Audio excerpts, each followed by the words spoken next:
Here are the biggest things to avoid on any sales call that you take. I don't care how high the ticket is. I don't care about what niche you're in. Here are the biggest things to avoid on every single sales call that you take.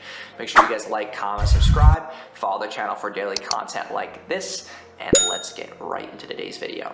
Hey, my name is Jason Wojo. Welcome to my channel. I run a multiple seven-figure agency, so make sure you subscribe, and I hope you guys enjoy the video. So number one thing to avoid on all sales calls is talking too much. When you talk too much, you now have given your prospect no room to give up all the leverage that you need at the end of the call to close them. You need to talk as least as possible. And these aren't just about like, hey, like, why would I talk less if I'm the one who's in command? You can still be in command without talking as much. And that's number one thing that I learned. And that's really interesting about like that movie Wolf of Wall Street, is that the first person who talks loses. As soon as you start talking too much, you seem too needy, you seem too desperate. You need to let the prospect do the selling for you. You need to let the prospect sell themselves. Just ask good questions that are leading into the close. Don't just ask questions just to ask questions. Then you start asking questions, then you start butting in the middle of their answer, giving them feedback. It's just like, let the prospect finish, then you talk. As soon as you try to interrupt, you look too reachy, you look too desperate. You're just trying too much to get the sale. And after a certain amount of times during the sales call, that prospect will realize that and they'll start giving you pushback. Seem like you're too aggressive, whatever the case may be. So that is number one thing, do not talk as much. Number two is, do not take your Zoom or sales call where you know that there's background noise or where there's not a professional background. I've seen this so many times with people. I'm like, do you understand that you're taking like your sales call in the middle of some kitchen? It's like, it's not a professional background to have. It doesn't signify that you are an authority. It just signifies that maybe you got lucky and got them to book a call and like, you know, you're just trying to sell them now because you don't look like you're in a professional background, so you really need this sale more than anything. It makes you even look more desperate. You don't have a professional background. Number three, well, the third thing to avoid on any sales call is talking about the actual price too soon, because then you can't really hone in on urgency or scarcity towards the end of the call. As soon as you start teasing budget constraints or what you're expecting the client to do before they even agree to sign on, is signifying, yeah, you're too desperate as well. That you're trying to just qualify them too much with price, and you're gonna get more pushback as well during that call. Number four thing to avoid is coming to the call not prepared. I see a lot of sales professionals who come to the call and they're just relying on X questions that were answered in a qualification form. You don't need just that. You need to do research on the company. You need to be able to bring practical case studies and practical strategies and results to that call to entice the prospect to listen to you more, because then you come from a place of authority, past results, and trust.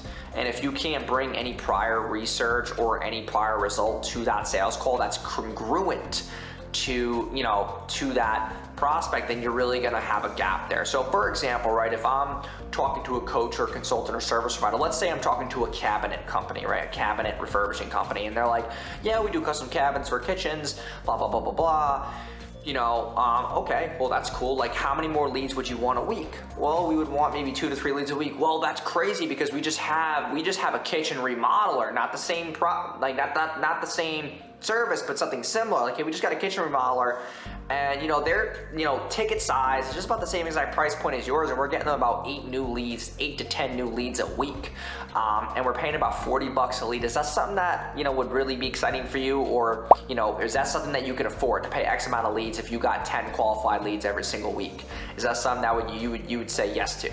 Like, you're kind of teasing the end close with giving them kind of expectations that they would want to commit to, because that means you're checking off a box. The next thing to avoid on any sales call is also a lack of tonality. When you have a lack of tonality, it shows a lack of confidence, shows a lack of expertise, and it shows a lack of just overall congruency with what you want the ambiance of the sales call to be. When your tonality is shit, you seem bored, maybe you yawn in the middle of the call, or you're like moving around too much, you're getting distracted, like you can see on a Zoom call. If you're looking at the camera, then you look away to your phone. Look at the camera, look away to your phone. The prospect now feels like they're not important. So having good tonality, staying focused, having that same wavelength of ambiance with the prospect is going to allow you to be on that same wavelength with them. And the last thing to avoid on any sales call is not believing your product or service. A lot of people get to the close and they only pitch the price.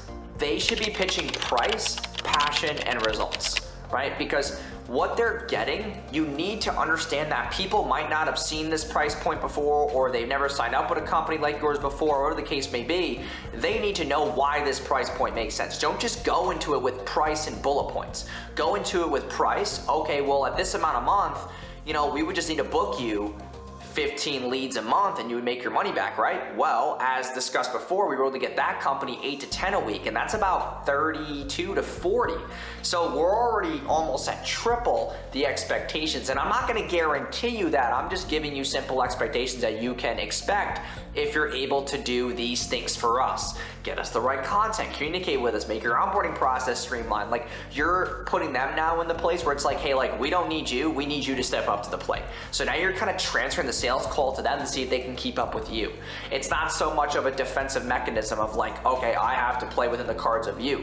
You need to be like, hey, listen, in order for this to work, you actually need to do something. Because we're not like all these other companies that say, oh, it's all done for you, all done for you. It's like, no, you kind of pull them back to reality. And in the end, you can get them on a more emotional balance beam of okay, listen, all the stuff you heard today is really cool. We had a good conversation, but I need to get on a serious level with it right now. If you really want to move forward with us, we need to really focus on these points. Can you do that with me? That's where you kind of bring them down to ground level with you, where it's hey, listen, I feel like you're about to agree to this, so let's kind of get serious here. And that's where it's easier to close the prospect. You get them more toned down, because if you keep them heightened throughout the whole call, now they can even get more pushback at the end because they're in a heightened state. You need to bring them back down to a level state where there's more, just professionalism, there's an easier tonality to play with, and you're able to convince them at an easier level. So I hope this helps you out with your sales calls, just the top things to avoid on any sales call, so that you can start closing more deals. So comment, and subscribe, and make sure you do subscribe for daily content just like this, and I will see you guys in tomorrow's video. Peace. Hey, my name is Jason Wojo. Welcome to my channel. I run a multiple 7-figure agency. For the past 4 years, I've